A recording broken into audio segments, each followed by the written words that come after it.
Okay. नमस्कार.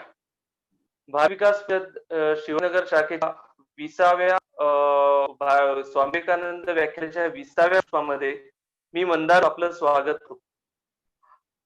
भारत विकास परिषद ही सुद्धा संप, सहयोग, सेवा, संस्कार आणि समर्पण या पंचसूत्रीवर आधारित 9 क्षेत्रांच्या मधून 70 प्रांत 1500 शाखांच्या देशभरात कार्यरत आहे. संस्था स्थापन झाली तेव्हा जयपूर फूड अपंग सैनिकांना आणि अपंग व्यक्तींना देणं मोफत या या उद्देशाने ही संस्था दिल्लीमध्ये चालू झाली. त्यानंतर व्याप वाढतच आता संबंध देशभरामध्ये 1500 शाखा आहेत.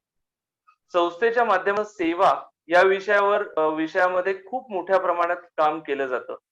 त्याचप्रमाणे संस्कार ऍक्टिव्हिटी सुद्धा मोठ्या प्रमाणामध्ये घेतल्या जातात. त्याच संस्कार ऍक्टिव्हिटीचा एक भाग म्हणून आम्ही पुण्यातील शिवाजीनगर शाखा स्वामी विवेकानंद व्याख्यानमाला घेतो. या व्याख्यानाच्या आजच्या भागाचा विषय आहे नवीन शैक्षणिक धोरण. गेल्याच महिन्यामध्ये आपल्या भारत सरकारने नवीन शैक्षणिक धोरण जाहीर केलं.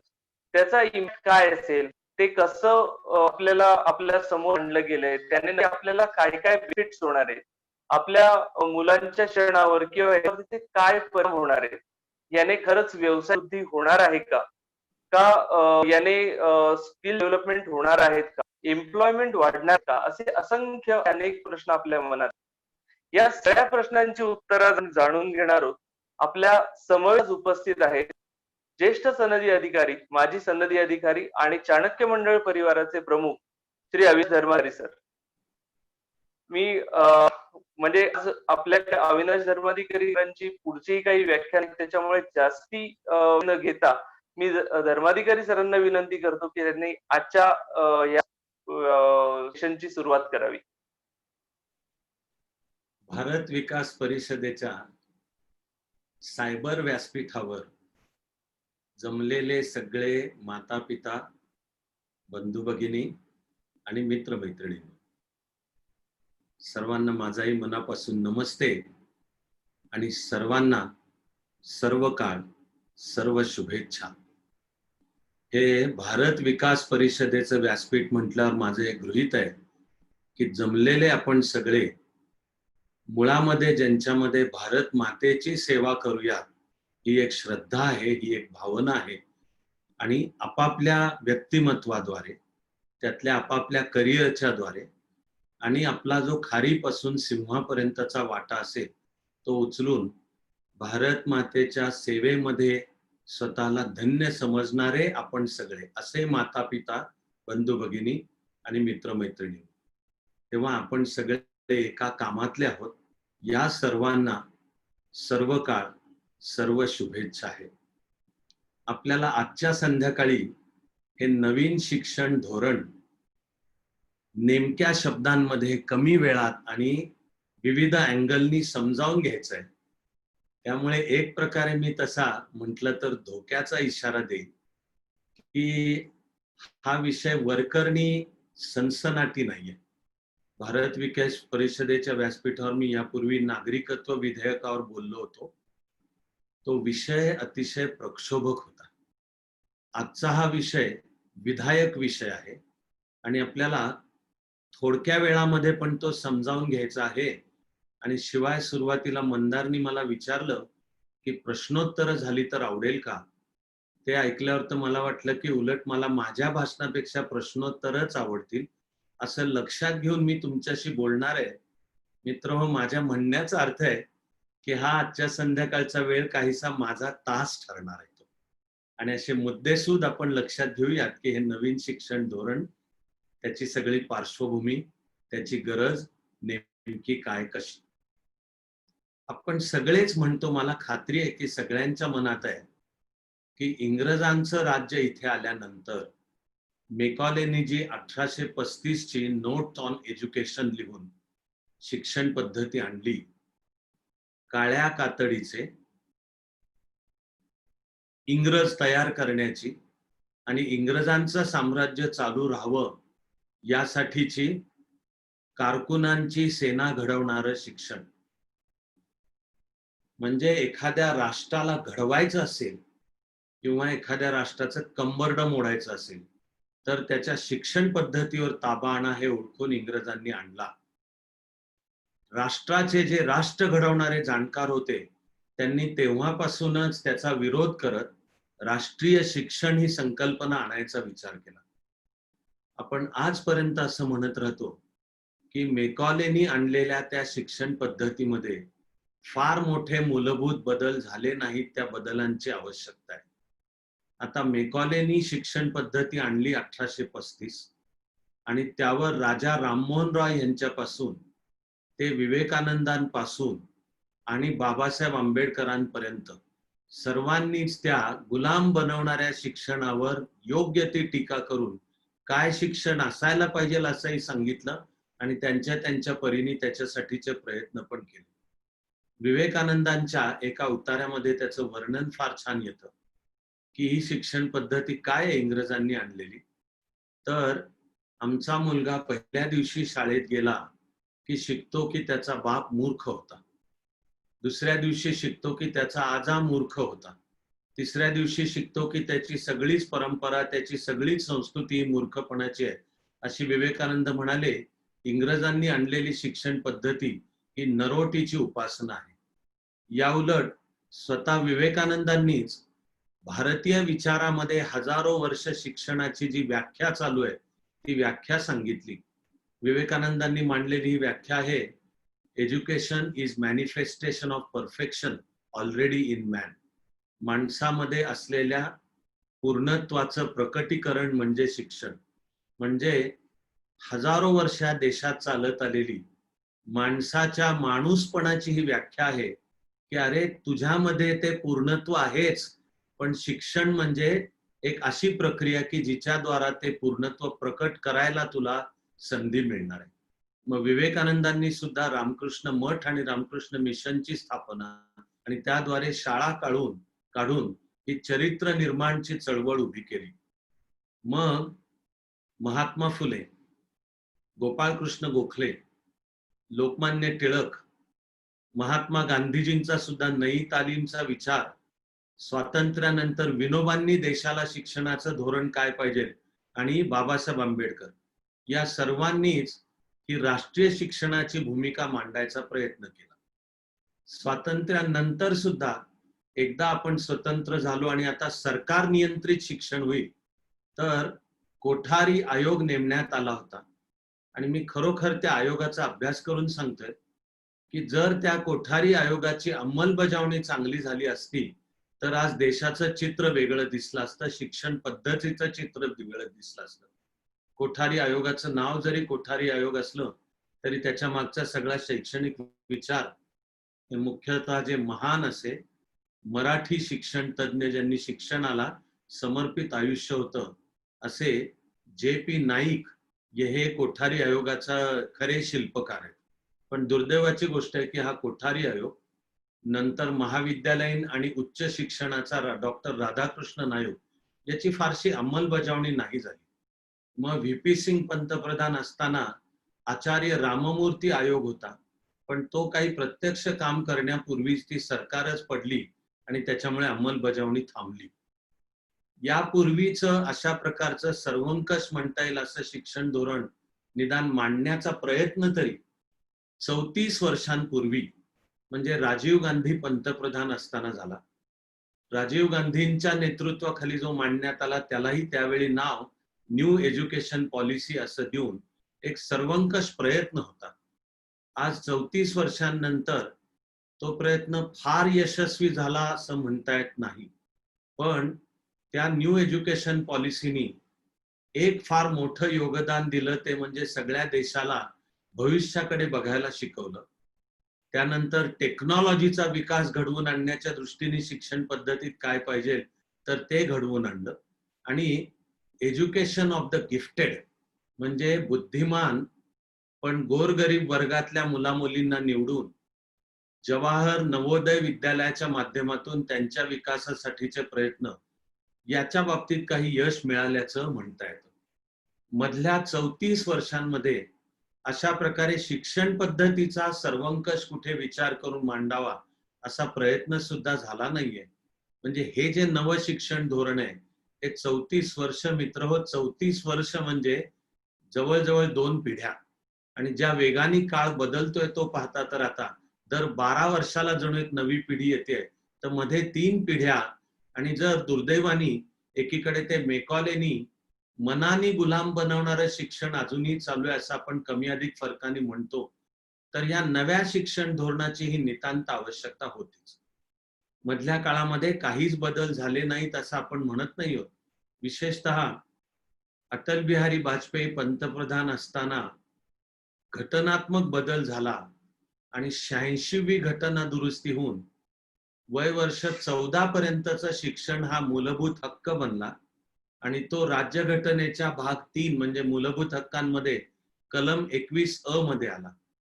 त्यानुसार अटलजींच्या सरकारने सर्व शिक्षा अभियान अशी एक मोहीम हाती घेऊन सर्वांसाठी शिक्षण, 100% भरती, गळतीचं प्रमाण कमी झालं पाहिजे आणि प्राथमिक शिक्षण 100% लोकांना आणि उत्तम दर्जाचं मिळालं पाहिजे, यासाठीचे त्यावेळी प्रयत्न चालू केले होते. त्याच प्रयत्नांना धरून पुढे 2009 मध्ये राईट टू एज्युकेशन ऍक्ट आला आणि त्यांनी राज्यघटनेमध्ये जे कलम 21 आलं होतं त्या कलमाला एक कायद्याचा प्रत्यक्ष आकार दिला. पण एका नव्या आणि वृत्तीने राष्ट्रीय असलेल्या शिक्षण धोरणाची गेली सर्व वर्ष नितांत गरज होती. कारण 34 वर्ष झाली, काळ बदलला. या 34 वर्षांमध्ये तंत्रज्ञान कुठल्या कुठे पोचलं आणि इंटरनेट आलं. जगाच्या राज्य पद्धतींच्या मध्ये आमूलाग्र बदल होऊन लोकशाही हा फॉर्म कमी अधिक प्रमाणामध्ये जगाने स्वीकारला. ज्या वेळेला राजीव गांधींनी ते शिक्षण धोरण आणलं तेव्हा जगामध्ये शीतयुद्ध चालू होतं. त्यामध्ये आपण सहभागी व्हायचं नाही म्हणून आपल्या परराष्ट्र नीतीलाही नाव अलिप्ततावादाचं धोरण हे होतं. पण तिथपासून जगामध्ये जे आमूलाग्र बदल झाले, जग आता 2 गटांमध्ये त्यावेळेप्रमाणे विभागलेलं नाही. सोव्हिएट रशियाच्या रूपाने जी महासत्ता होती तशी आता नाही, जरी चीनचा उदय होतोय, पण आपला विश्वास आहे की तसा भारताचा सुद्धा उदय होतोय. या बदललेल्या काळाशी तंत्रज्ञान बदललं, जेनेटिक इंजिनिअरिंग आलं, इंटरनेट आलं, असे मानवी संघटनांमध्ये आमूलाग्र बदल करतील असे बदल घडल्यामुळे नवीन शिक्षण धोरणाची नितांत गरज होतीच. 1991 नंतर तर सगळ्या जगाने जवळजवळ एक समान शिक्षण धोरण सुद्धा स्वीकारलं, एक समान आर्थिक धोरण स्वीकारलं, ज्याचं नाव जग एक खुली बाजारपेठ आणि वस्तू आणि सेवांची खुली आवाजाही म्हणजे फ्री ट्रेड. तर युनायटेड नेशन्सनी अशा बदललेल्या जगाला शिक्षणाचं धोरण काय पाहिजे याच्यासाठी एक आयोग नेमला होता. एक फ्रेंच शिक्षण तज्ञ त्याचे प्रमुख होते आणि भारतही त्याचा सदस्य होता. या फ्रेंच शिक्षण तज्ञाचं नाव जॅक्स डेलोरस. यांनी ज्या शिफारसी केल्या की सगळ्या जगाचं शिक्षण एका सगळ्यात महत्वाच्या सूत्राभोवती जुळवून आणलं पाहिजे, ते सूत्र म्हणजे education means knowledge of the self. प्रत्येक विद्यार्थ्याला स्वची ओळख, प्रत्येकाचा स्व वेगळा आहे. माणूस म्हणजे छापाचा गणपती नाही आणि शिक्षण पद्धती म्हणजे फॅक्टरी एज्युकेशन, की फॅक्टरीमध्ये जसे छापाचे गणपती घडवले जातील तसा माणूस नाहीये. तर प्रत्येक माणसाचा सेल्फ, कॅपिटल एस, स्वची ओळख. मला वाटलं की हा तर विचार हजारो वर्ष भारतीय शिक्षण पद्धतीचा विचार म्हणून मांडलाय की अरे तू स्वतःला ओळख, अगं तू स्वतःला ओळख. तर यावर आधारित संपूर्ण शिक्षण पद्धतीमध्ये बदल झाला पाहिजे असं त्या युनायटेड नेशन्सच्या आयोगाने शिफारस केली. भारताने ती शिफारस स्वीकारलेली सुद्धा, याला सुद्धा 17-18 वर्ष होऊन गेली. एक मूळचा भारतीयच, पण आता तो अमेरिकन नागरिकही झाला आणि तिकडे त्यांनी नाव कमावलंय. त्यांनी तो ज्या भारतीय शिक्षण पद्धतीत शिकला ती शिक्षण पद्धती आणि त्याला अमेरिकन शिक्षण पद्धतीने काय दिलं याच्यातला फरक एका फार अचूक वाक्यामध्ये त्यांनी फार छान सांगितला. हा फरीद झकेरिया म्हणजे महाराष्ट्राच्या राजकारणातले जे डॉक्टर रफिक झकेरिया, एक सुसंस्कृत व्यक्तिमत्व होतं, त्यांचा मुलगा. तो तिकडे गेलाय, तिकडचा संपादक आहे, CNN वर त्याचा स्पेशल कार्यक्रम असतो. या फरीद झकेरियाने सांगितलं की मला भारतीय शिक्षण पद्धतीने हार्डवर्क करायला शिकवलं पण अमेरिकन शिक्षण पद्धतीने विचार करायला शिकवलं. तर आपल्याला आता बदललेल्या काळानुसार एक भारताची राष्ट्रीय शिक्षण पद्धती की जी संपूर्ण देशाला नॉलेज बेस्ड सोसायटीकडे नेते.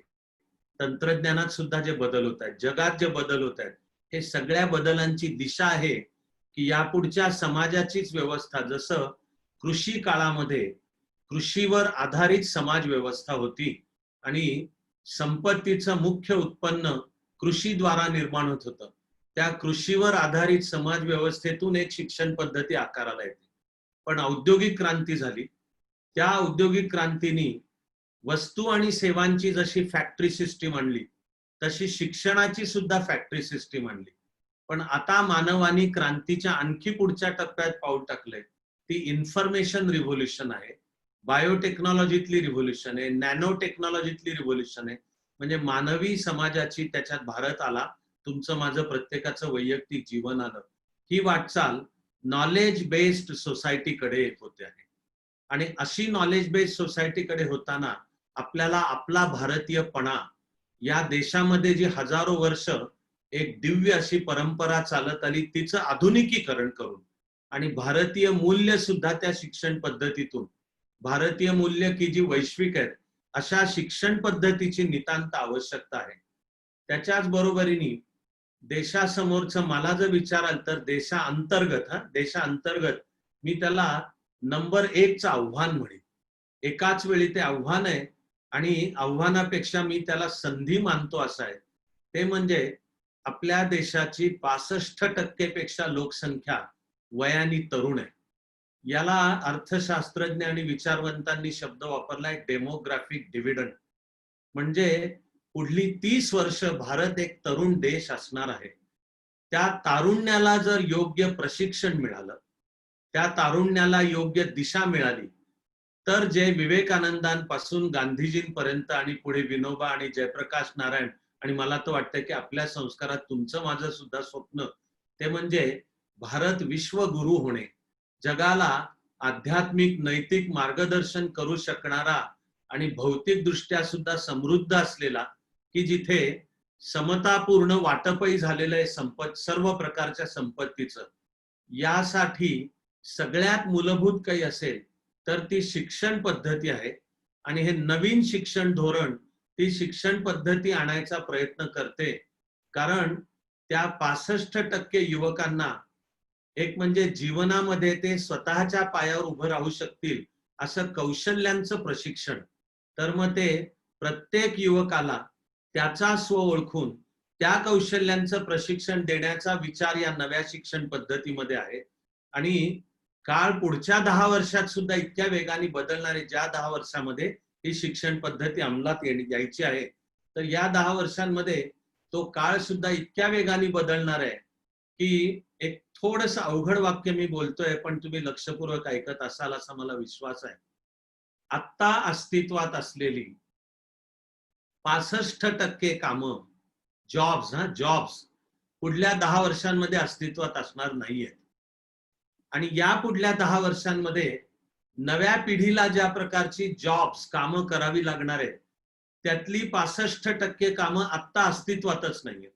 म्हणजे टेक्नॉलॉजी मधला बदल इतक्या वेगाने घडून येतोय.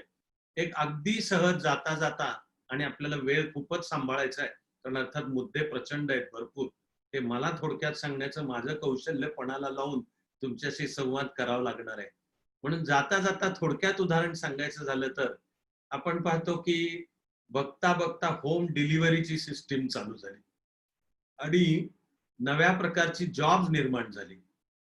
तुमचं कुठलंही काम आम्ही करून देऊ अशा प्रकारच्या कंपन्या आता तयार झाल्या आणि बसल्या जागी आपल्या मोबाईलवरनं फक्त ऑर्डर करून आपल्याला अन्न असो किंवा पुस्तकं घरपोच मागवता येतात. तर आता येऊ घातलेला की जो चालू सुद्धा झाला बदल, तो बदल म्हणजे अमेझॉननी की तुम्हाला समजा पुस्तकं किंवा तुमचं अन्न जे तुम्ही ऑर्डर केलं असेल तर आता ड्रोन ते घरपोच करणार आहे. आणि हा बदल काहीच नाही, असे बदल पुढल्या 10 वर्षांमध्ये होणार आहेत. तेव्हा नव्या शिक्षण पद्धतीची आवश्यकता एकाच वेळी भारताचा भारतपणा, आपली पारंपरिक मूल्य ती टिकवणे आणि तरी त्या सगळ्याला एक आधुनिक रूप देणे, यासाठी सरकारने डॉक्टर कस्तुरी रंगन यांच्या नेतृत्वाखाली समिती नेमली आणि विविध शिक्षण तज्ञांशी दीर्घकाळ सल्लामसलत करून संपूर्ण भारतभर त्याच्या अनेक तऱ्हांच्या चर्चा घडवून आणल्या. मी त्याच्यामध्ये एक खारीचा वाटा उचलायला अल्पसा सहभागी होतो, हे जाता जाता सांगतो आणि त्याच्यावर अधिक वेळ आपण नको द्यायला. पण खूप विस्तृत चर्चा झाल्या. 70 पेक्षा जास्त संघटनांशी संपर्क करून त्यांचे अभिप्राय मागवण्यात आले. ज्यांनी शिक्षणाला आपलं आयुष्य समर्पण केलेलं आहे अशा 216 व्यक्तींशी व्यक्तिगत पातळीला सुद्धा याच्यावरचे चर्चा झाल्या. त्यानंतर नवीन शिक्षण धोरणाचा आराखडा तयार झाल्यावर तो आधी शिक्षण तज्ञांच्या मध्ये सुद्धा देऊन त्याला पीअर रिव्ह्यू म्हणतात, म्हणजे समविचारी समान क्षेत्रांमधल्यांनाही तो आधी देऊन त्यांचे अभिप्राय मागवण्यात आले आणि अशा रीतीने हे नवीन शिक्षण धोरणाचा आराखडा आता आपल्या समोर आहे. काही काळापूर्वी म्हणजे काही दिवसांपूर्वी केंद्राच्या मंत्रिमंडळाने त्या आराखड्याला मान्यता दिली. आता तो आराखडा सार्वजनिकरित्या जाहीर करण्यात आलाय आणि लवकरच संसदेकडे जो जाईल त्याची चर्चा होईल आणि साधंबाधक चर्चा होऊन त्याची प्रत्यक्ष अंमलबजावणी चालू होईल. या शिक्षण धोरणाने एक व्हिजन समोर ठेवले की सगळ्यात मध्यवर्ती पुढे मुद्दे अनेक असले आणि तपशिलाचा काही वेळा म्हणजे तपशील खूप झाला तर गोंधळ पण होतो. मी प्रयत्न केलाय की बरोबर 18 मुद्दे तुम्हाला थोडक्यामध्ये सांगावेत, पण त्याच्या सगळ्याच्या मध्यवर्ती ही एक व्हिजन मांडण्यात आलेली आहे. त्या व्हिजन स्टेटमेंट आहे, ते व्हिजन स्टेटमेंटच हे आहे, इंडिया सेंटर्ड एज्युकेशनल सिस्टीम, म्हणजे भारत केंद्री भारत हा देश, त्याची हजारो वर्षाची एकूण वाटचाल, त्याचे विचार, तेव्हा भारत केंद्री शिक्षण पद्धती पण जी शाश्वत विकास घडवून आणेल असं बदल, म्हणजे सस्टेनेबल डेव्हलपमेंट, जे पर्यावरणाचं आव्हान आहे त्याला अनुसंगून म्हटलेलं आहे की अतिशय वेगाने विकास आवश्यक आहे, तो आर्थिक, सामाजिक, राजकीय, सांस्कृतिक सगळा, पण तो सस्टेनेबल डेव्हलपमेंट या मार्गाने, शाश्वत विकासाच्या मार्गाने एक समतापूर्ण समाजाची निर्मिती करेल असा इक्विटेबल आणि व्हायब्रंट नॉलेज सोसायटी, एक जिवंत असलेली ज्ञानाधारित समाज व्यवस्था असं देणारं, सर्वांना उच्च दर्जाचं शिक्षण देणारी शिक्षण पद्धती, असं ह्या नव्या शिक्षण पद्धतीमध्ये मांडलंय.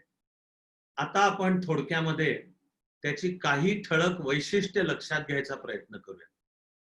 एकतर आता जो 10+2 हा पॅटर्न आहे, म्हणजे इयत्ता 12वी पर्यंतचा, त्याच्यामध्ये आमूलाग्र बदल प्रस्तावित करण्यात आलेला आहे आणि हा जो 10+2 आहे त्याच्याऐवजी आता सुचवण्यात आलंय 5+3+3+4. यातली पहिली 5 म्हणजे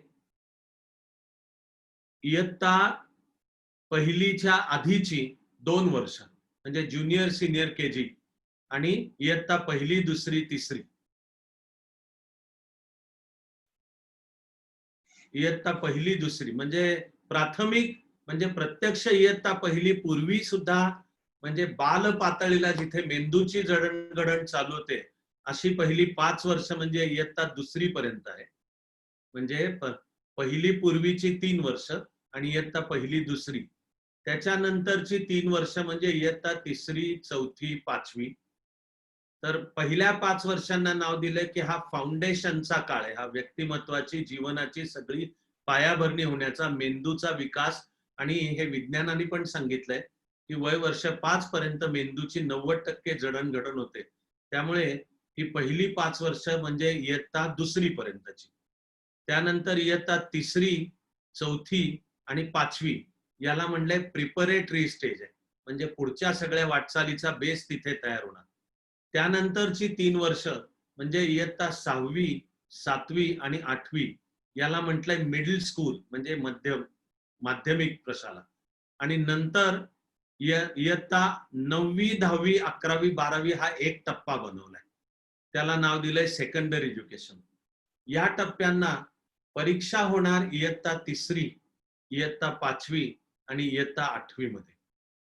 यामध्ये इयत्ता 8वी पर्यंतचं तर सगळ्यांना मोफत आणि सवलतीचं, म्हणजे सक्तीचं शिक्षण आहेच आहे, पण प्राथमिक शिक्षण मातृभाषेत दिलं जाणार असं फार मोलाचं सूत्र या शिक्षण पद्धतीने स्वीकारलेलं आहे. आता जगभरच्या सर्व शिक्षण तज्ञांनी सांगितलंय की मेंदू जर उत्तम तयार व्हायचा असेल तर प्राथमिक शिक्षण मातृभाषेत झालं पाहिजे. या नव्या शिक्षण धोरणाने ते सूत्र स्वीकारलं आणि त्याच्याच बरोबरीने एक भाषा धोरणाच्या बाबतीत सुद्धा त्रिभाषा सूत्र लागू केलेले. ते त्रिभाषा सूत्र म्हणजे कोणत्याही 3 भाषा तुम्हाला निवडता येतील. आत्ता सुद्धा स्वातंत्र्यानंतर जेव्हा भाषा धोरण ठरलं तेव्हा सुद्धा ते त्रिभाषा आहे, पण त्या 3 भाषा म्हणजे इंग्लिश, हिंदी आणि आपली एक प्रादेशिक भाषा. या शिक्षण धोरणामध्ये जे त्रिभाषा सूत्र म्हणलंय ते प्रत्येक प्रदेशाला कोणत्याही 3 भाषा कोणत्याही ठरवायला परवानगी आहे. खरं म्हणजे त्याचा अर्थ होतो की इंग्लिश आणि समजा दक्षिण भारत किंवा अहिंदी प्रदेशांना आपल्यावर हिंदीची सक्ती होते असं वाटतं, तर या शिक्षण धोरणामध्ये ते वचन देण्यात आलंय की हिंदी सहित कोणत्याही भाषेची कोणत्याही प्रकारची सक्ती कोणावरही केली जाणार नाही, पण तुम्ही कोणत्याही 3 भाषा ठरवू शकता. तर कोणत्याही 3 भाषा ठरवू शकता असा त्याचा अर्थ होतो की हिंदी भाषिक बेल्ट हे इंग्लिश, हिंदी आणि आणखी कोणती तरी एक भाषा, उदाहरणार्थ संस्कृत किंवा पाली किंवा फारसी, आणि दक्षिण भारतातले प्रदेश सुद्धा त्यांच्यावर हिंदीची सक्ती नाही. आपण हे मांडलं जातंय त्यावेळेपर्यंत बंगाल आणि तमिळनाडूनी ह्याच्यावर आक्षेप घेतला होता. त्यातल्या तमिळनाडूनी कुठेतरी हे हिंदी भाषेची सक्ती करण्याचा प्रयत्न आहे की काय असं मांडायचा प्रयत्न केला, पण त्याच्यात काही तथ्य नाही. बंगालनी आत्ताचं बंगालचं कामच आहे की केंद्र सरकार प्रत्येक मांडेल त्याला विरोधी मांडलं पाहिजे, म्हणून आक्षेप घेण्याचा प्रयत्न केला की याच्यामध्ये शिक्षणाचं फार केंद्रीकरण केलं जातंय. आपण प्रत्यक्षात तपशील पाहिला तर दिसेल की वस्तुस्थिती तशी नाहीये. शिक्षणाचं ह्याच्यामध्ये केंद्रीकरण नाहीये, उलट आहे ते विकेंद्रीकरण आहे. आणि इयत्ता 9वी, 10वी, 11वी, 12वी या पातळीला सुद्धा आमूलाग्र बदल आहे. आत्ताचा जो पॅटर्न आहे की 10वी नंतर ठरवायचं आर्ट्स का सायन्स का कॉमर्स, याला मी शिक्षणाचे खंदक म्हणतो. आणि आज विद्यार्थ्यावर सक्ती असते की तू एक काहीतरी ठरव, आर्ट्सला जायचं का सायन्स का कॉमर्सला. म्हणजे आजपर्यंत आपलं शिक्षण सर्वंकष म्हणजे होलिस्टिक, सर्वसमावेशक आणि इंटरडिसिप्लिनरी, म्हणजे विद्यार्थ्याला वेगवेगळ्या ज्ञानशाखांच्या मधला विषय निवडण्याचं त्याला स्वातंत्र्य असलं पाहिजे, तसं आजपर्यंत नव्हतं. त्यामुळे आजपर्यंतच्या शिक्षण पद्धतीमध्ये लवचिकता नव्हती. आता येणाऱ्या नवीन शिक्षण धोरणामध्ये ही सगळी येते आणि ती 9वी, 10वी, 11वी, 12वी पासूनच चालू होते. हे जे एक्स्ट्रा करिक्युलर ऍक्टिव्हिटीज मानल्या जातात, कला, संगीत, योग, समाजसेवा, शिल्प, खेळ, साहित्य म्हणजे लिटरेचर आणि जीवन कौशल, तर आजपर्यंत असं मानलं गेलं की जणू हे म्हणजे काहीतरी एक्स्ट्रा करिक्युलर ऍक्टिव्हिटीज आहेत. आधी तू पुस्तकी शिक्षणाचं बघ. तर नवीन शिक्षण धोरणामध्ये इयत्ता 8वीच्या पुढे हे सगळंच्या सगळं शिक्षण पद्धतीमध्ये समाविष्ट केलं जाणार आहे. त्याच्यासाठीचे चक्क असले तर पेपर, त्याला असले तर गुण, त्या गुणांना क्रेडिट सिस्टीम वापरली जाणार आहे. आणि विद्यार्थ्याला लवचिकता आहे की तुझ्या व्यक्तिमत्व, तुझ्या आवडीनिवडी लक्षात घेऊन तू विषयांचं कोणतं पॅकेज निवडायचं हे तू ठरव. म्हणजे तुम्हाला आश्चर्य वाटेल असं मी एकच छोटं उदाहरण, पुन्हा वेळेची मर्यादा लक्षात घेता, आणि वेळेची मर्यादा असं मी सारखं म्हणतही बसत नाही. मी पण तुमचे प्रश्न ऐकायला मनापासून उत्सुकता आहे मला, त्यामुळे एक उदाहरण मी तुम्हाला उदाहरणार्थ सांगतो की एखादा विद्यार्थी जर आता असं म्हटला की हे सगळं विश्व अस्तित्वात कसं आलं असं कोडं माझ्या मनाला पडतं, त्याचा मला विज्ञाननिष्ठ अभ्यास करायचा आहे. तर हा अभ्यास म्हणजे फिजिक्स आहे, आणि फिजिक्स मधलं सुद्धा ऍस्ट्रॉनॉमी आणि ऍस्ट्रोफिजिक्स अशी ब्रँच येते, तर ती येते. त्याचबरोबरीने तो विद्यार्थी जर म्हणाला की माझ्या वडिलांचा कसला तरी बिझनेस आहे आणि वडिलांना आत्ता मी मदतही करणार आणि नंतर तो बिझनेस मी पण स्वतः चालवीन, तर मला बिझनेस कसा चालवायचा हे मला शिकायचंय, आणि मला देवानी गळा दिलाय तर मला संगीत शिकायचंय, असं जर कोणी म्हणाला तर मला वाटतं की त्याला सांगितलं जाईल की जरा डोकं ठिकाणावर ठेव आणि हे तुझं सगळं ठीक आहे. मला मधली सगळी वर्ष माझ्या परीने मी जे 25 वर्ष आता शिक्षणाचं काम करतोय आणि हा सगळा विचार मी सांगायचो सार्वजनिक व्यासपीठावर, आणि माझ्या परीने चाणक्य मंडल परिवारमध्ये थोडं का होईना त्याचा आम्ही अंमलात आणायचा प्रयत्न करायचो. त्यामुळे अशा कोणातरी विचार करणाऱ्या मुलाला मधल्या ह्या सर्व काळामध्ये त्याचे पालक किंवा शिक्षक समाज त्याला म्हणेल की जरा डोकं ठिकाणावर ठेव आणि तुझं सगळं कळलं, पण आधी पहिला एक निर्णय कर की तुला आर्ट्सला जायचंय का सायन्स का कॉमर्स, यातलं काहीतरी एक ठरव. पण आता येणाऱ्या शिक्षण पद्धतीमध्ये विषयांच्या निवडीचं ह्या प्रकारचं स्वातंत्र्य विद्यार्थ्याच्या बरोबर पालक शिक्षक यांना सगळ्यांना आहे. आणि तो खरोखरच आपल्या विषयांचं पॅकेज करताना तो फिजिक्स, बिझनेस मॅनेजमेंट आणि संगीत हे विषय घेऊन तो आधी 8वी ते 9वी ते 12वी आणि पुढे पदवी सुद्धा, या सगळ्या ठिकाणी तर परीक्षा पद्धतीच्या स्वरूपामध्ये सुद्धा बदल होणार. आणि तो वर्षाच्या शेवटाकडे केव्हा तरी एकदा परीक्षा की जी रट्टेबाजी करून परीक्षा क्लिअर करता येते, तर याच्या पुढच्या काळामध्ये परीक्षा कुठली तरी वेगळी आणि वर्षाच्या शेवटी एकदाच असं चित्र नाही, तर सातत्याने परीक्षा होत राहणार. त्यानंतर ती परीक्षा म्हणजे फक्त कोणतं तरी बोर्ड घेणार असं नाही, तर इंटरनल असतील, समवयीन मित्रमैत्रिणींच्या मध्ये म्हणजे पिअर रिव्ह्यू म्हणतात, तर 360 डिग्रीज मध्ये मूल्यमापन होईल. आणि काहीतरी घोकमपट्टी करून रट्टे मारता येतील अशी परीक्षा नाही, तर ती करण्यासाठी नॅशनल टेस्टिंग एजन्सी स्थापन केली जाईल. ती सुचवेल आणि प्रत्येक विद्यार्थ्याला त्यांनी कोणत्या प्रकारचे विषय घे, प्रत्येक विद्यार्थ्याला किमान कुठल्या तरी एका कौशल्याचं पण प्रशिक्षण दिलं जाईल की ज्याच्यामुळे जीवनामध्ये तो स्वतःच्या पायावर उभं राहिला, म्हणजे एम्प्लॉयबिलिटी असं जीवन कौशल्याचं त्याला शिक्षण दिलं जाईल. आणि सर्वंकष मूल्यमापन होईल अशी परीक्षा पद्धती पण आणली जाईल. त्यानंतर आजपर्यंत असं मानलं गेलं की शिक्षणावर सरकारचं नियंत्रण आहे आणि असावं. तो सगळा रूढार्थाने ज्याला लेफ्टिस्ट डावा विचार म्हणतात, आणि अर्थव्यवस्थेवर सरकारचं नियंत्रण, शिक्षण पद्धतीवर सरकारचं नियंत्रण आणि सबकुच सरकार, मायबाप सरकार काय ते करेल. तर या नवीन शिक्षण धोरणामध्ये अधिक वाटचाल स्वायत्ततेकडे आहे. आणि आज देशामध्ये उदाहरणार्थ 800 विद्यापीठ आहेत आणि त्यांच्याशी ॲफिलिएशन असलेली 40,000 कॉलेजेस आहेत. तर आता असं धोरण ठरलंय की ही सगळी मर्ज करून देशामध्ये 15,000 विद्यापीठ स्थापन करायची.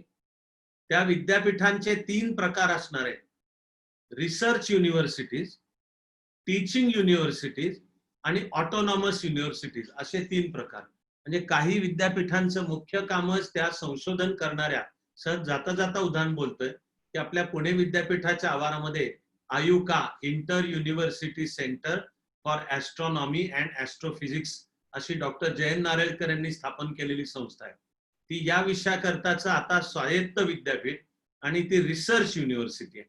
तशा काही टीचिंग युनिव्हर्सिटीज की जिथे टीचिंग म्हणजे मग आत्ता ज्या रूढार्थाने आपण ज्यांना विद्यापीठ म्हणतो, आणि काही ऑटोनॉमस की ज्या चालू झाल्या, उदाहरणार्थ फर्ग्युसन कॉलेज, SP कॉलेज. तर अधिक वाटचाल या प्रकारे स्वायत्ततेकडे होईल. सरकारी नियंत्रण कमी केलं जाईल. आणि ते सरकारी नियंत्रण कसं असेल याला शिक्षण धोरणामध्ये छान शब्द वापरले, ते म्हणजे लाईट बट टाईट.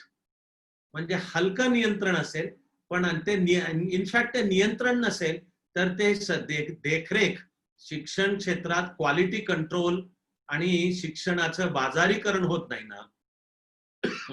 शिक्षण संस्था त्यांना वाटेल ते शिक्षण आणि त्याची खिरापत वाटतंय आणि पैसे मात्र गोळा करते असं होत नाही. यावर देखरेख ठेवण्याकरता म्हणून सरकारची देखरेख असेल असं मानलेलं आहे. या शिक्षण धोरणामध्ये मिशन नालंदा तक्षशिला अशी एक विशेष योजना मांडली आहे.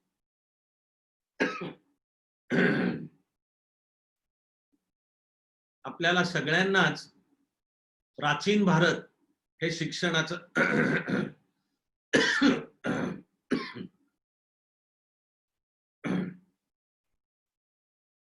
प्राचीन भारत एक जागतिक शिक्षणाचं केंद्र होतं आणि एकाहून एक ग्रेट विद्यापीठ इथं होती असं आपण खूप अभिमानाने म्हणतो. ते नुसतं कुठेतरी भूतकाळात न राहावं, तर वर्तमान काळात सुद्धा यावं आणि पुन्हा एकदा प्राचीन काळाप्रमाणेच आणि आधुनिकीकरण झालेला हा भारत देश हा जागतिक शिक्षणाचं केंद्र बनावं, यासाठी हे मिशन नालंदा तक्षशिला, की ज्याच्यामध्ये जागतिक दर्जाचं शिक्षण भारतीय विचारावर, ते होताना जगातल्या उत्तमोत्तम विद्यापीठांना सुद्धा आता भारतात येण्याची परवानगी, शिक्षण क्षेत्रामध्ये मोठ्या प्रमाणावर गुंतवणुकीला चालना देण्याकरता खाजगी गुंतवणुकीला परवानगी, शिक्षण क्षेत्रामध्ये विदेशी गुंतवणुकीला परवानगी, आणि तरी ते होत असताना या मिशन नालंदा तक्षशिलाखाली लोकविद्या नावाचा उपक्रम आहे. त्या लोकविद्यामध्ये जे ज्ञान भारतामध्ये तयार झालं ते जगभर कसं पसरवायचं शिक्षण पद्धतीच्या द्वारा, म्हणजे योग, आयुर्वेद, आपलं सगळं भाषाशास्त्र आहे, विज्ञानाची सुद्धा भारतामध्ये निश्चित प्रगती होती, ती घेऊन आपल्याला इथून पुढची सुद्धा प्रगती. तेव्हा या लोकविद्या उपक्रमामध्ये भारतात तयार झालेलं ज्ञान संपूर्ण जगभर आपल्याला द्यायचं. त्यामध्ये भाषाशास्त्र या विषयात तर भारताची आहेच प्रगती, तर संस्कृत, पाली आणि अन्य अभिजात भाषांच्या अभ्यासाला चालना द्यायची. तिच्यामध्ये प्राकृत पण आहे, मगाशी मी सांगितल्याप्रमाणे पर्शियन पण आहे. असा हा मिशन नालंदा तक्षशिला. याच्या खाली संस्थात्मक संरचना सुद्धा अनेक प्रकारची केली जाणार आहे, पण मी तुमच्याशी आता शेअर करायला त्याच्यातलं एक महत्वाचं उदाहरण घेतलं, ते म्हणजे राष्ट्रीय पातळीला Indian Institute for Translation and interpretation असं एक इन्स्टिट्यूट काढलं जाईल. म्हणजे सर्व भारतीय भाषांमधलं विविध ज्ञान किंवा साहित्य हे भारतीय आणि जागतिक भाषांमध्ये पण भाषांतरित केलं गेलं पाहिजे, आणि जगातलं ज्ञान आणि उत्तम उत्तम साहित्य भारतीय भाषांमध्ये पण आणलं पाहिजे. ही तर एक भूमिका झालीच त्याची, पण ट्रान्सलेशन अँड इंटरप्रिटेशन आपल्याला आज असं दिसून येईल की उदाहरणार्थ संस्कृतचा अभ्यास भारतापेक्षा जास्त जर्मनी, रशिया, कॅनडा, अमेरिका इथे चालतो, आणि मग ते आपल्या संस्कृत मधल्या ज्ञानाला ट्विस्ट करून काहीतरी तिसराच एक अर्थ त्यातनं लावणारे. आणि मग आता संस्कृत मधले तज्ञ म्हणजे कोणीतरी शेल्डन पोलॅक, किंवा जी भारतीय संस्कृती भारतीय विचारावर खरं म्हणजे विकृत टीका करते पण भाषा तज्ञ म्हणून वेंडी डॉनेजर, अशांच्या काहींचं होऊन बसतं कारण आपणच दुर्लक्ष केलंय. अशा वेळी संस्कृत आणि पाली मधलं ज्ञान सुद्धा भारतीय आणि जागतिक भाषांमध्ये आपण भारतीयांनी अभ्यास करून मांडलं पाहिजे. ते आहे ट्रान्सलेशन अँड इंटरप्रिटेशन. तर हे करण्यासाठी म्हणजेच पुन्हा की या अभ्यासाचं केंद्र पुन्हा एकदा भारतामध्ये खेचून आणण्यासाठी ही Indian Institute for Translation and Interpretation अशी तयार होणार आहे. त्यानंतर विशेषतः मागास भागांच्या मध्ये स्पेशल एज्युकेशनल झोन असे तयार करून तिथे शिक्षणामध्ये आर्थिक गुंतवणूक सुद्धा जास्ती येईल, आणि एका छताखाली हे सर्वंकष शिक्षण देणारी, त्याला नाव आहे स्कूल कॉम्प्लेक्सेस. तर ही स्कूल कॉम्प्लेक्सेस उभं करण्याची योजना आहे. एक किती वेगळी लवचिकता हे शिक्षण पद्धतीत आणली जाते हे पहा. कोणाला आपापल्या गरजेनुसार जर या शिक्षणाच्या काळामध्ये कुठल्याही टप्प्याला वाटलं की आता औपचारिक शिक्षण थांबवून काहीतरी दुसरं करावं आणि तसं केल्यानंतर पुन्हा पूर्ववत पुन्हा शिक्षण पद्धतीमध्ये यावं, तर आता कसं असतं की तुम्ही 10+2 म्हणजे 10वी अधिक 2 12वी, आणि नंतर पदवी म्हणजे 3 इंजिनिअरिंग असेल तर 4 मेडिकल असेल तर आणखीन त्याची. हे केलं तर तुम्हाला 10वी पर्यंतच, 10वीची शिक्षण, त्यानंतर 12वी, नाही तर तुला काहीच मिळणार नाही म्हणजे सर्टिफिकेट किंवा कुठलंच हाती. तर आताच्या शिक्षण येणारी जी शिक्षण पद्धती आहे हिच्या या सूत्राला फार छान नाव आहे, ते म्हणजे लॅटरल एंट्री आणि एक्झिट. म्हणजे एखादा असं ठर की 12वी पर्यंतच म्हणजे 12 वर्ष एकतर जाता जाता ती भारतीय संकल्पना आहे की गुरुगृही राहून 12 वर्ष शिक्षण करायचं असतं. आत्ताच्या भारताच्या राज्यघटनेतलं सूत्र आहे free and compulsory education till age of 14. Age of 14 म्हणजे 8 वर्ष. आता ह्या नवीन शिक्षण धोरणात ते 8 वरनं 12 वर करण्यात आलंय. त्या दृष्टीने घटना दुरुस्ती आणि आवश्यक तो कायदा पण लवकरच केला जाईल. तो म्हणजे वयवर्ष 6च्या पुढे 12 वर्ष म्हणजे 18 वर्षाचा होईपर्यंत, म्हणजे इयत्ता 12वी पर्यंतच सर्वांना जागतिक दर्जाचं उत्तम शिक्षण. समजा 12वीच्या पुढे आणि 9वी 10वी 11वी 12वी या टप्प्याला तुला हवं ते पॅकेज आणि लवचिकता घेऊन, हे जे मी मगाशी सांगून झालं की इंटरडिसिप्लिनरी, होलिस्टिक आणि अतिशय फ्लेक्सिबल असं हे तू केलंस आणि FYचं शिक्षण घेतलं आणि तुझ्यावर घरच्या काही जबाबदाऱ्या पडल्या म्हणून तुला घरचं काम करायला लागलं, तर तुला काहीच मिळत नाही आता.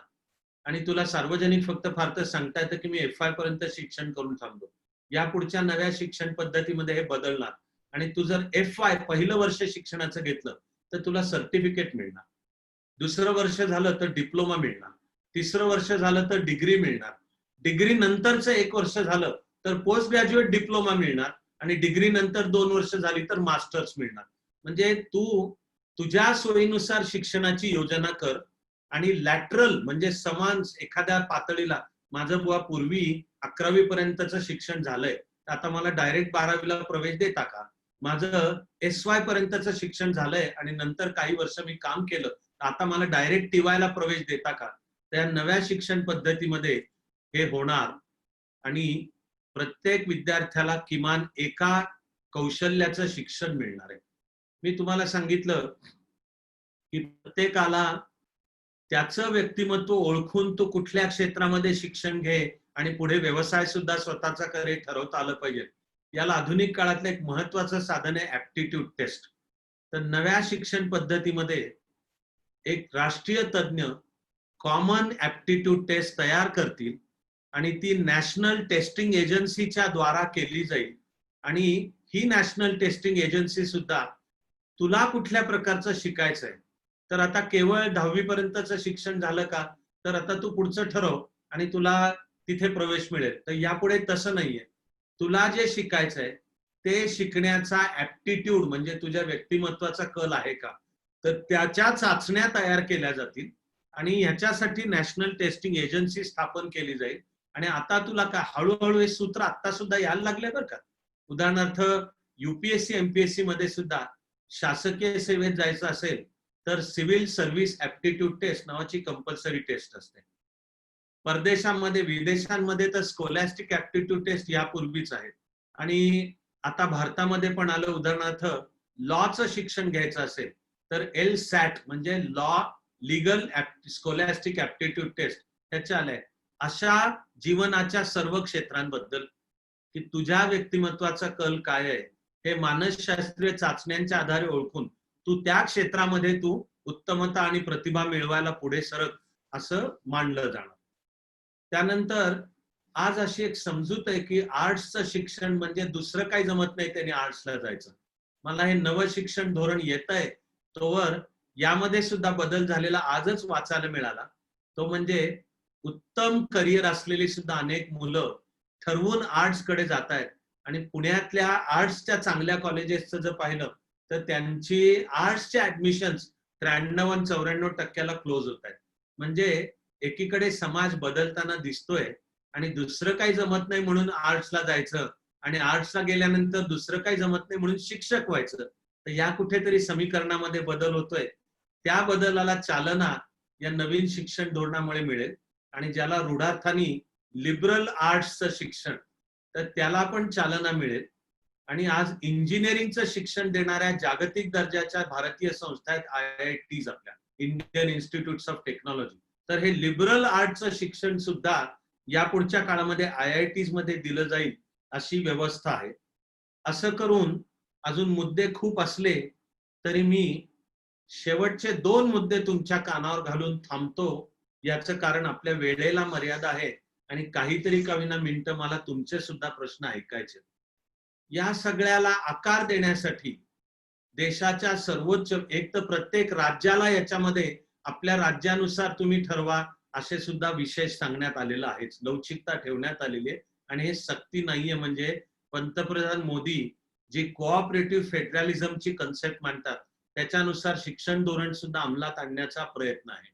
तर या सगळ्याचं व्यवस्थापन करण्यासाठी इन्स्टिट्यूशनल फ्रेमवर्क खूप मोठ्या प्रमाणावर तयार करण्याची योजना त्यात आहे.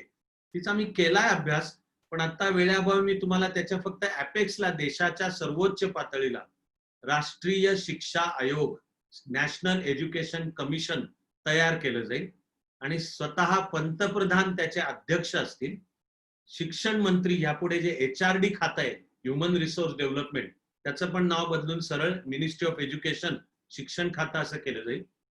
आणि शिक्षण मंत्री हे त्याचे दैनंदिन कामकाज पाहणारे असतील. आता ही जी रचना केली ह्याच्यात थेट पंतप्रधानांच्या नेतृत्वाखाली राष्ट्रीय शिक्षा आयोग, म्हणजे यापुढच्या काळामध्ये शिक्षणाला किती मूलभूत महत्व दिलं जाणार याची ही राजनैतिक व्यवस्था मी तुम्हाला लक्षात आणून देतो की देशाला स्वातंत्र्य मिळाल्यानंतर पंडित नेहरूंच्या नेतृत्वाखाली जेव्हा वाटचाल चालू झाली आणि विज्ञान तंत्रज्ञानाची प्रगती या देशामध्ये वेगाने आणि अत्याधुनिक झाली पाहिजे, तर हा मेसेज पोचता करण्यासाठी पंडित नेहरूंनी विज्ञान तंत्रज्ञान खातं स्वतः पंतप्रधानांकडे ठेवलं. हा जसा मेसेज आहे राजकीय व्यवस्थेला, किंवा सोव्हिएट रशियाच्या प्रभावातून पंचवार्षिक योजनांची कल्पना आणली आणि त्या योजना तयार करण्यासाठी नियोजन आयोग तयार केला.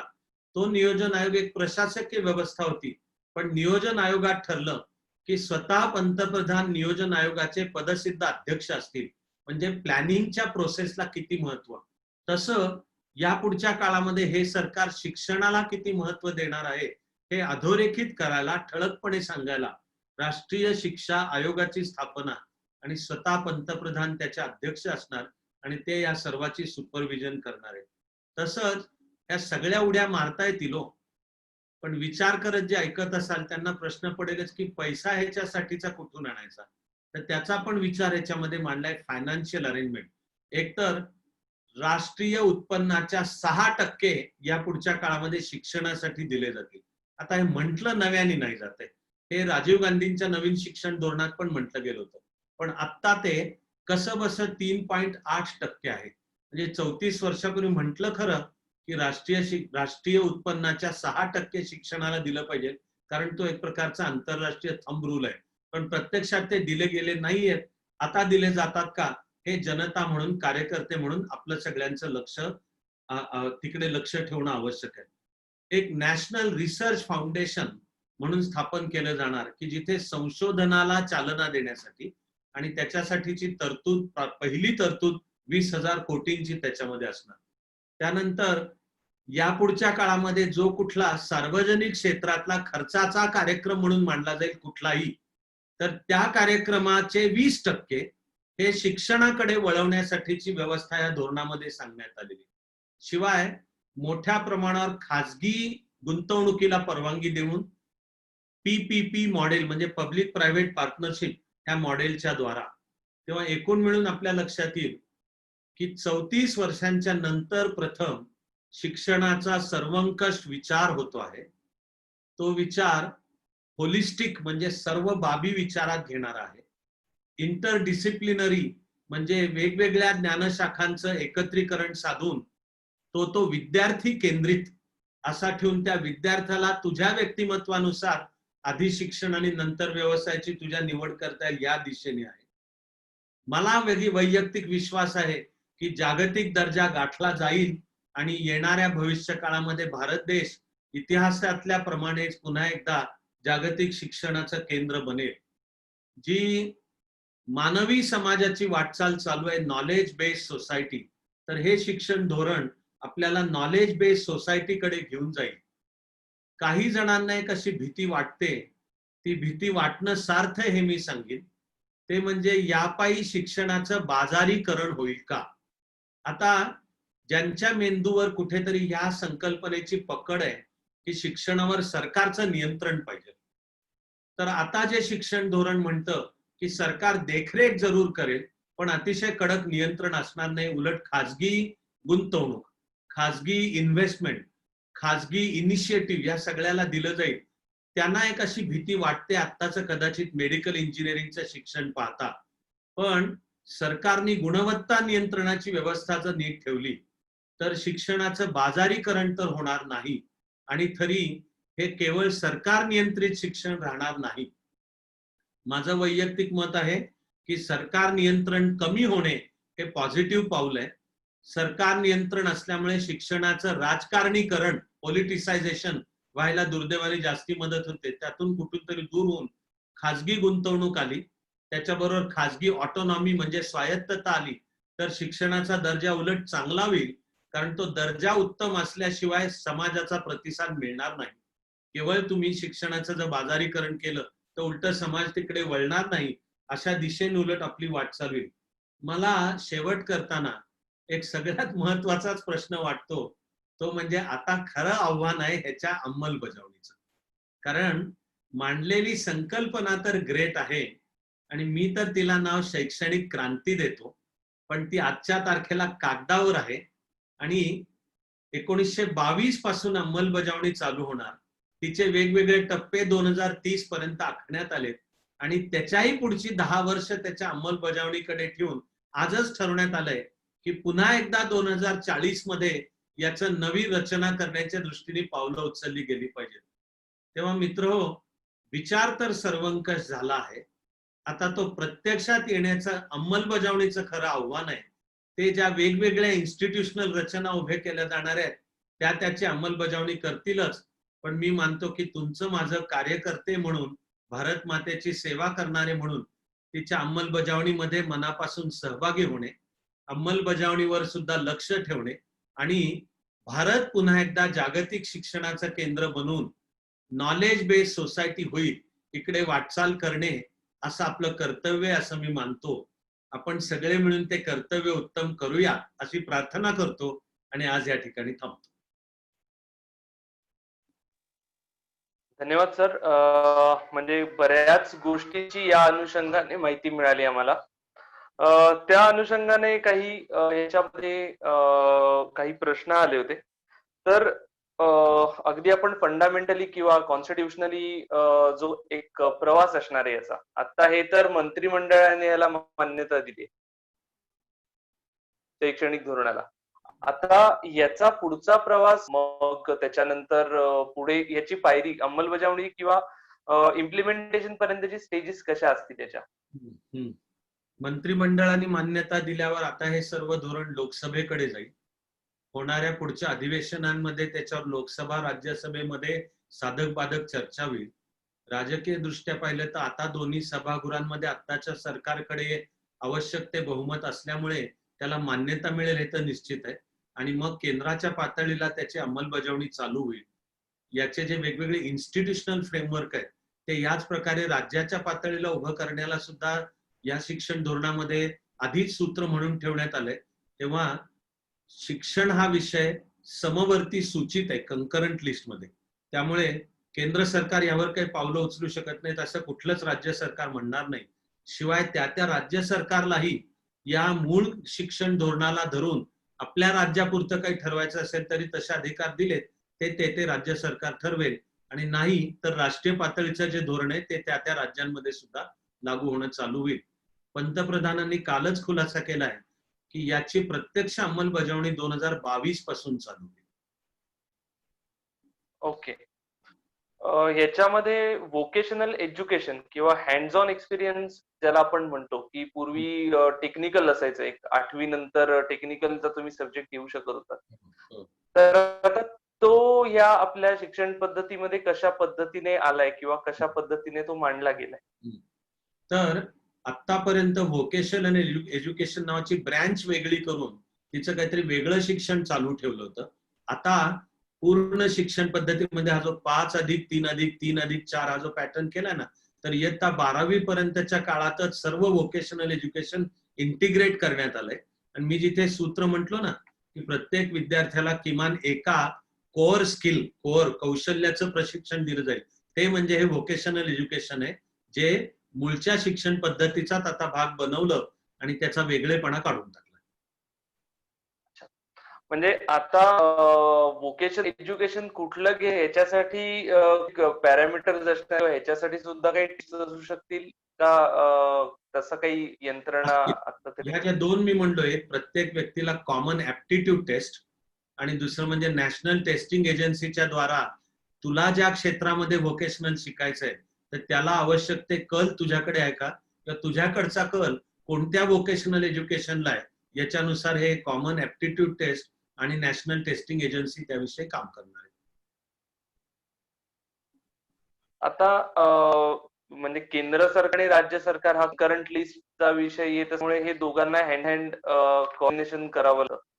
तर याचा कंटेंट सिलेबस असतो तो कोण देऊ शकतं, कोणाच्या हातात आहे हे होणं, किंवा परत नॅशनल NTA आहे त्यांच्याकडे हे आहे? हा जो राष्ट्रीय शिक्षा आयोग हे त्याचे सुपरविजन करेल आणि आता NCERT आहे, NCERT ची भूमिका पुढे चालू राहील आणि NCERT ला समकक्ष काही राज्यांमध्ये SCERT पण आहे, जसं national council for educational research and technology असं आहे, तशी SCERT पण आहे. तशा राज्यांच्या पातळीला सुद्धा तर सिलेबस, त्याच्यानुसार पाठ्यक्रम, त्याच्यानुसार पाठ्यपुस्तकं तयार करणे हा सगळा रोल यांच्याकडे असेल, NCERT आणि SCERT.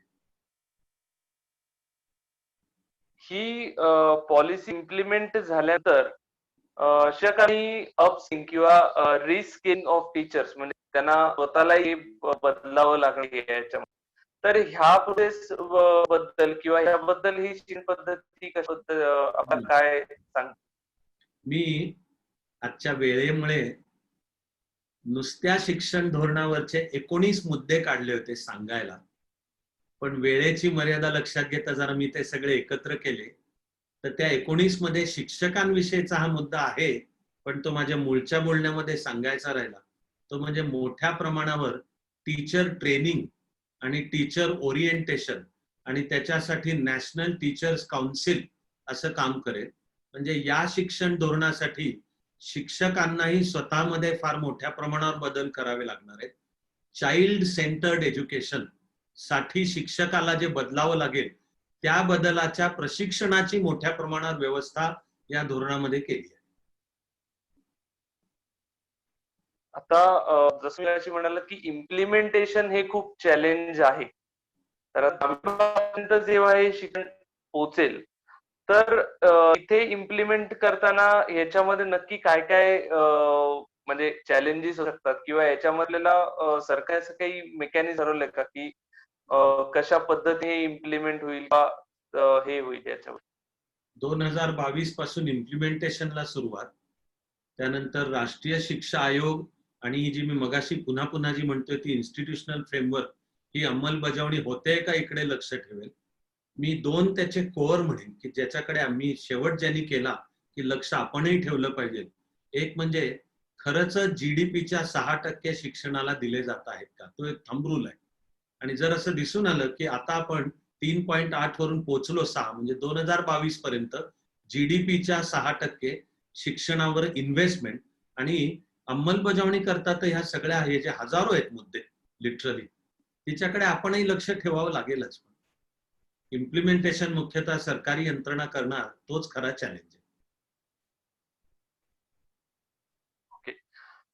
आता जी सरकारने आत्मनिर्भर भारत ही जी एक स्कीम काढली आणि त्याच्यानंतर आलेली ही नॅशनल एज्युकेशन पॉलिसी, तर हे कुठेतरी हँड इन हँड जाणारं दिसतं का? हे अशा पद्धतीने ह्या गोष्टी किंवा मांडल्यात, हे अशा पद्धती पुढे जाणारे हे आहे? कारण एक नेमकं सांगायचं तर दिनांक 12 मे देशाला उद्देशून बोलताना पंतप्रधानांनी आत्मनिर्भर भारत ही विजन मांडली आणि जागतिक दर्जाचा, जगातल्या सर्व घडामोडींमध्ये सक्रियरित्या सहभागी होणारा, एवढंच नव्हे तर जगाला उद्या दिशा देऊ शकेल असा भारत, आत्मनिर्भर म्हणजे इनवर्ड लुकिंग, भिंती उभा केलेला असा भारत नाही, असं त्यांनी त्यामध्ये मांडलं.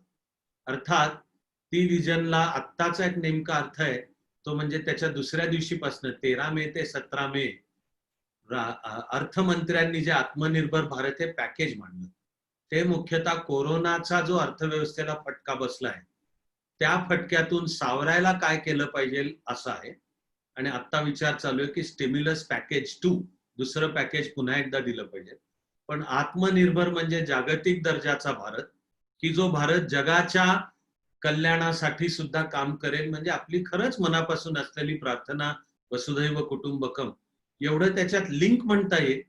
पण आत्मनिर्भर भारतच्या दृष्टीने आणखी एक क्रांतिकारक पाऊल असं या शिक्षण धोरणाचं निश्चित वर्णन करता येईल.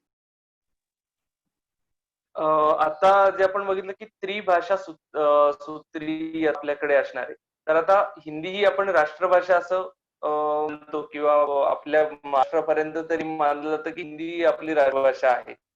तर हिंदी भाषेचं स्थान कसं अधोरेखित किंवा हे हिंदी भाषेचे स्थान कसं अबाधित?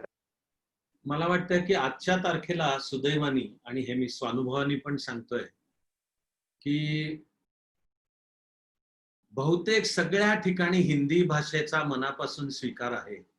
तमिळनाडू सकट, दक्षिण भारतासकट, बंगाल सकट, ईशान्य पूर्वांचल म्हणजे आपलं त्याच्या सकट आपणहून हिंदी भाषेचा स्वीकार आहे. आणि अगदी तमिळनाडूच्या राजकारणात आणि फक्त DMK हा जो राजकीय गट आहे तो भाषिक राजकारणाचा मुद्दा म्हणून आमच्यावर हिंदीची सक्ती नाही पाहिजे म्हणतो, पण बाकी तमिळनाडूच्या राजकारणातला AIADMK हे हिंदी स्वीकारतात. ते दिल्लीमध्ये आले तर हिंदीत सुद्धा बोलतात. तेव्हा गेल्या सर्व वर्षांमध्ये सक्ती न करता, त्यामुळे राष्ट्रीय एकात्मतेला बाधा तर नाही, उलट राष्ट्रीय एकात्मता वाढवेल असा हिंदी भाषेचा प्रचार प्रसार झाला आहे. तोही यापुढे चालू राहील. माझी तर वैयक्तिक खात्री आहे की उलट भाषेची सक्ती न करता सर्वांना आपणहून ती स्वीकारावीशी वाटणे हाच हिंदी भाषेचा सुद्धा राष्ट्रभाषा व्हायचा मार्ग आहे, आणि त्या मार्गावर आपण बरोबर आहोत याची माझी खात्री आहे.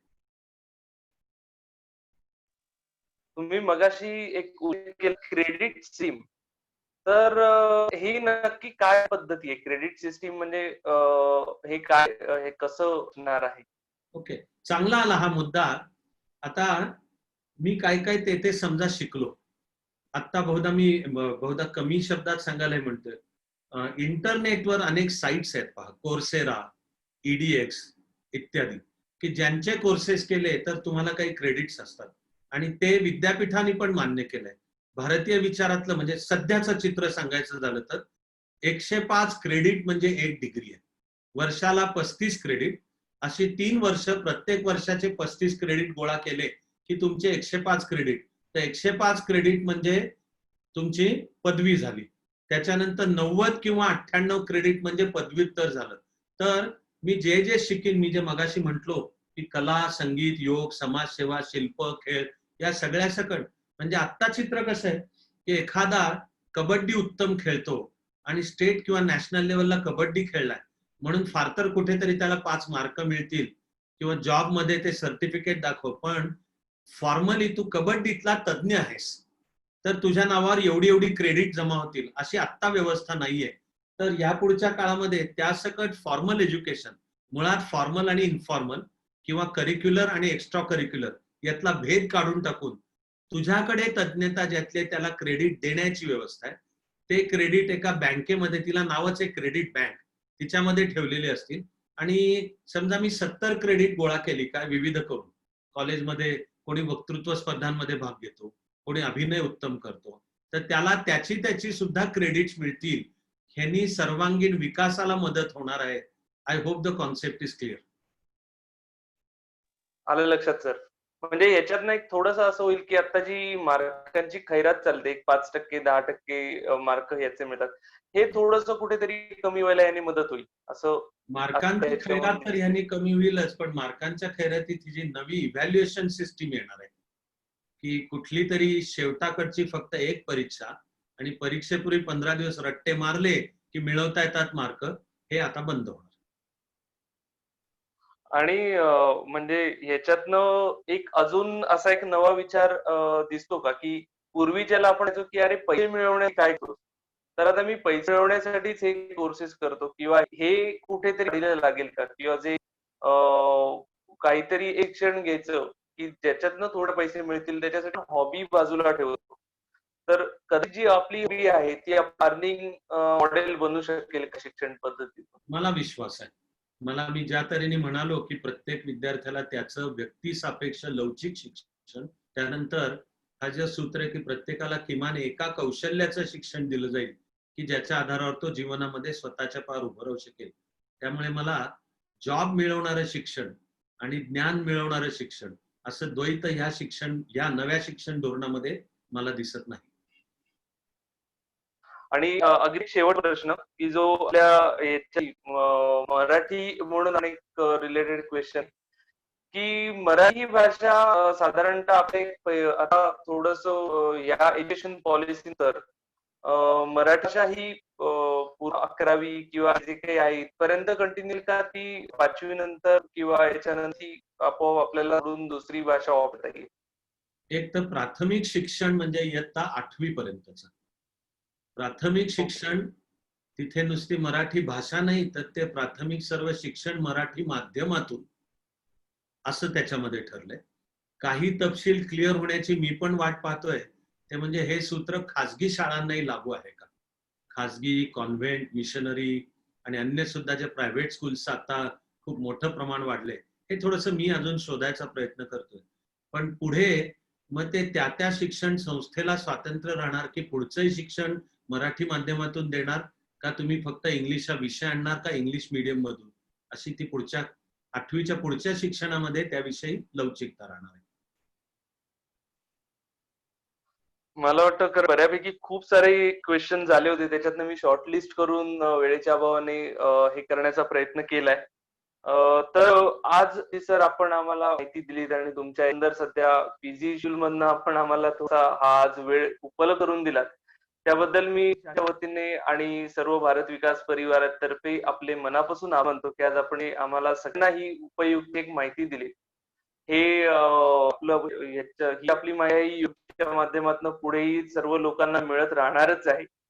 पण या माहितीच्या उपयोगाने जाता जाता फक्त एवढंच म्हणून समारोप करेन, की जसं फरीद झकेरिया म्हणाले, तसं एक हार्डवर्क थोडं करून झालंय, पण आता विचार करून एक नॉलेज सोसायटी घडायला ही शिक्षण पद्धती आपल्याला नक्की मदत करेल, असं नक्की वाटतं. तर आज आपण इथे आला आणि आम्हाला वेळ दिला त्याच्याला आपले मनापासून आभार आणि आम्हाला सर्व ज्यांनी आता या लाईव्हची आणि जे सगळे लाईव्ह मध्ये आपल्याला जोडलेले लोक होते त्यांचेही मनापासून आभार. धन्यवाद.